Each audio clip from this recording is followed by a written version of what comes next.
और उनका बेटा मंत्री है, तो आप कैसे सोच सकते हैं कि आप पर कोई हमला कर देगा? अरे कोई हमला करेगा तो पहले मैं बचाऊंगा आपको, सबसे पहले गोली मैं खाऊंगा बाबू, पहले गोली मैं खाऊंगा बाबू। झारखंड के स्वास्थ्य मंत्री हमेशा चर्चाओं में रहते हैं और उनके इस बयान के बाद एक बार फिर से वो चर्चा में आ गए हैं।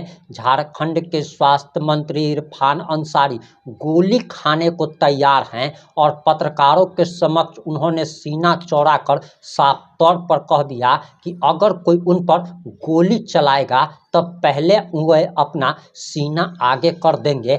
आखिर बाबूलाल मरांडी को लेकर इरफान अंसारी ने इतना बड़ा बयान कैसे दे दिया और आखिर पूरा मामला क्या है? पूरा मामला इस 5 से 7 मिनट की रिपोर्ट में हम आपको बताने जा रहे हैं। जोहार, नमस्कार, मैं प्रिंस कुमार सिंह और आप देख रहे हैं पॉजिटिव टॉक्स। अगर अभी तक आपने चैनल को सब्सक्राइब नहीं किया है तो खबरों से अपडेट रहने के लिए कृपया चैनल को सब्सक्राइब कर लीजिए और जो लोग ऑलरेडी कर चुके हैं उन तमाम लोगों को हृदय धन्यवाद। अब वापस आते हैं अपनी खबर पर और आपको बताते चले कि झारखंड एक ऐसा राज्य है जहां पर आम आदमी तो आप छोड़ दीजिए, वहां का प्रथम और पूर्व मुख्यमंत्री की जान सुरक्षित नहीं है, वो अपने आप को सुरक्षित महसूस नहीं करता। बाबूलाल मरांडी जो कि वहां के प्रथम और पूर्व मुख्यमंत्री हैं, उन्होंने अपनी जान का खतरा बताया। इसके बाद इरफान अंसारी ने आखिर क्या कहा, जरा आप वो बयान सुनिए। आप चले जाइएगा वहाँ अहमदाबाद, आप चले जाइएगा नागपुर, हाफ पैंट में चले जाइएगा, तो इसका मैं गारंटी नहीं दे सकता आपको।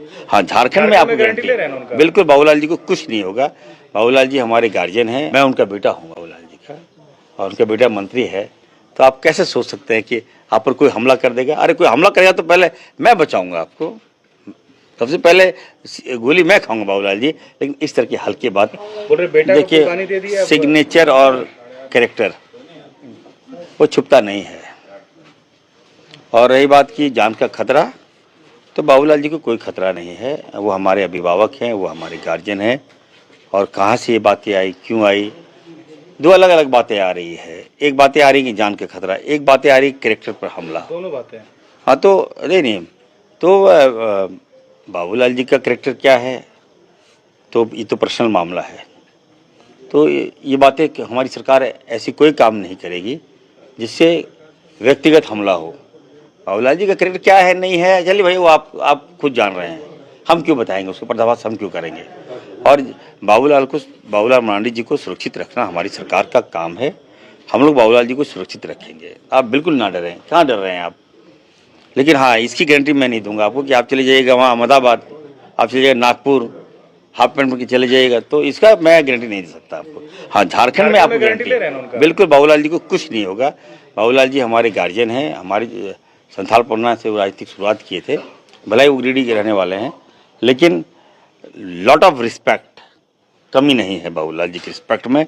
मैं उनका बेटा हूँ बाबूलाल जी का, और उनका बेटा मंत्री है, तो आप कैसे सोच सकते हैं कि आप पर कोई हमला कर देगा? अरे कोई हमला करेगा तो पहले मैं बचाऊंगा आपको, सबसे पहले गोली मैं खाऊंगा बाबूलाल जी। लेकिन इस तरह की हल्की बात ना करें। बाबूलाल जो है वहाँ निरीक्षण किए, बोले कि आदिवासियों की जमीन छीनने की कोशिश की जा रही है।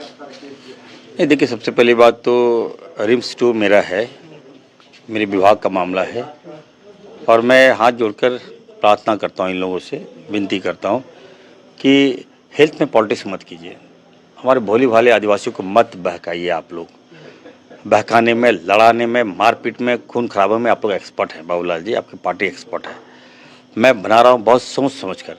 आप बिलीव नहीं करेंगे, अगर रिम्स 2 बनेगा तो वहाँ के 5 किलोमीटर की जो रेडियस में जो लोग हैं वो माला माल हो जाएंगे, इनकम होगा, व्यवसाय करेंगे, उनके बाल बच्चे वहाँ पढ़ेंगे, कई संस्थानें वहाँ खुलेगी। तो मैं सोच के बनाया हूँ। लोग जान देते हैं कि सर मेरे यहाँ बना लीजिए, मेरे यहाँ बना दीजिए, खुद ज़मीन दे रहे हैं कि सर रिम्स 2 वहाँ बना दीजिए, लेकिन नहीं, मैंने वहाँ चुना है। और मैं फिर से मैं कहना चाहता हूँ कि एक भी इंच अगर आदिवासियों का निकलेगा वहाँ तो मैं नहीं बनाऊँगा। आदिवासी मेरे दिल में है, मेरे तन में है, मेरे मन में है। सबसे बड़ा हितैषी मैं आदिवासी का हूँ। हर जमीन पर क्यों कर रहे हैं? हम आपको जमीन देंगे, बाबूलाल बोल रहे हैं। बाबूलाल जी का, बाबूलाल मरांडी जी को मैं बार बार बोल रहा हूँ, आप बोलिए तो मैं उनका, आप कहाँ से जीते, राजधनवार, वहीं पर बनवा देते हैं, चलिए खुश हो जाएंगे वो। मत कीजिए पॉलिटिक्स, घृणित काम मत कीजिए, समाज को दूषित मत कीजिए। आदिवासी समाज से हमारे हेमंत सोरेन जी आते हैं, मजबूत योद्धा है हमारे मुख्यमंत्री आदरणीय हेमंत सोरेन जी, सबको लेकर चलते हैं हेमंत सोरेन जी। आप क्या चाहते हैं कि रघुवर दास मुख्यमंत्री बन जाए? हम लोग को दौड़ा दौड़ा के मारा था, पत्थलगड़ी में हमारे आदिवासियों को 1,000 आदिवासी पर केस कर दिया। माफ कौन कराया? हेमंत सोरेन जी ने माफ करवाया। ऐसे देवता समान मुख्यमंत्री को आप लोग क्यों विरोध कर रहे हो? आइए, मैं सिखाऊंगा, रास्ता मैं दूंगा आपको, मैं हूं ना आपके साथ, आई एम विद यू। आप क्यों कर रहे हो यार? अब अगर सरहुल में आपको लगता है कि नहीं दिक्कत होगा, तो मैं माननीय मुख्यमंत्री जी को कहूंगा 1 हफ्ता तक फ्लाईओवर बंद रहेगा मेरा। पहले पाठ पूजा हम कराएंगे, पहले मेरा आदिवासी है, इसलिए काम करने दीजिए। बहुत मुश्किल से काम कर रहे हैं और कांग्रेस पार्टी और जेएमएम सरना धर्म कोड की मांग कर रहे हैं। ये आदिवासियों के अस्तित्व की लड़ाई है, ये पहचान की लड़ाई है। उनके अभी तक उनको मान्यता नहीं मिला। आप सोच सकते हैं, इसकी मांग कीजिए ना, इसके लिए बंदी कीजिए, इसके लिए सड़क पर उतरिए। I will support you. मैं हाथ जोड़कर प्रार्थना करता हूँ, इन लोगों से विनती करता हूँ कि हेल्थ में पॉलिटिक्स मत कीजिए। हमारे भोले भाले आदिवासियों को मत बहकाइए। आप लोग बहकाने में, लड़ाने में, मारपीट में, खून खराबे में आप लोग एक्सपर्ट हैं। बाबूलाल जी, आपकी पार्टी एक्सपर्ट है। मैं बना रहा हूँ बहुत सोच समझ कर। आप बिलीव नहीं करेंगे, अगर रिम्स 2 बनेगा तो वहाँ के 5 किलोमीटर की जो रेडियस में जो लोग हैं वो माला माल हो जाएंगे। इनकम होगा, व्यवसाय करेंगे, उनके बाल बच्चे वहाँ पढ़ेंगे, कई संस्थानें वहाँ खुलेगी। तो मैं सोच के बनाया हूँ। लोग जान देते हैं कि सर मेरे यहाँ बना लीजिए, मेरे यहाँ बना दीजिए, खुद ज़मीन दे रहे हैं कि सर रिम्स 2 वहाँ बना दीजिए, लेकिन नहीं, मैंने वहाँ चुना है।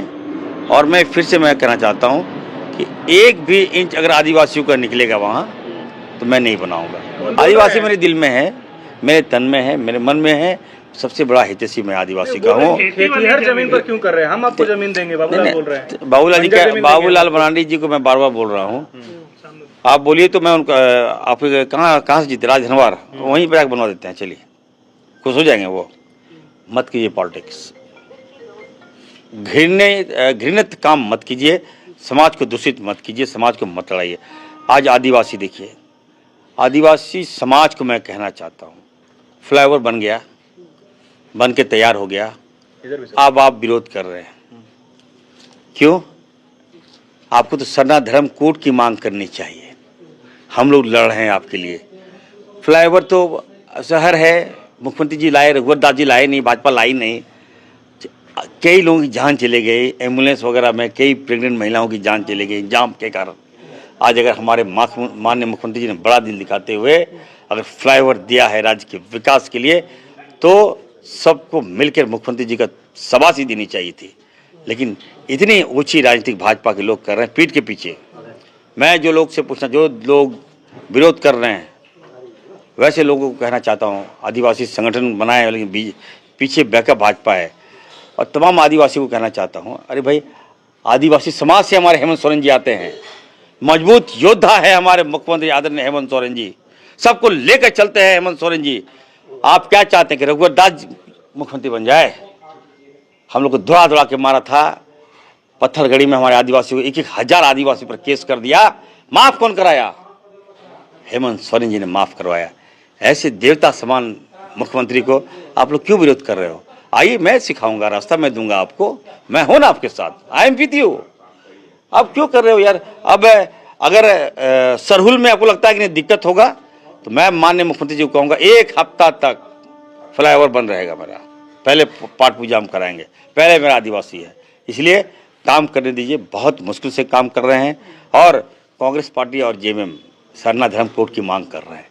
ये आदिवासियों के अस्तित्व की लड़ाई है, ये पहचान की लड़ाई है। उनके अभी तक उनको मान्यता नहीं मिला। आप सोच सकते हैं, इसकी मांग कीजिए ना, इसके लिए बंदी कीजिए। आपने बाबूलाल मरांडी और रघुवर दास यानी कि दो पूर्व मुख्यमंत्री पर दिए गए बयान को बड़े ही ध्यान से सुन लिया होगा।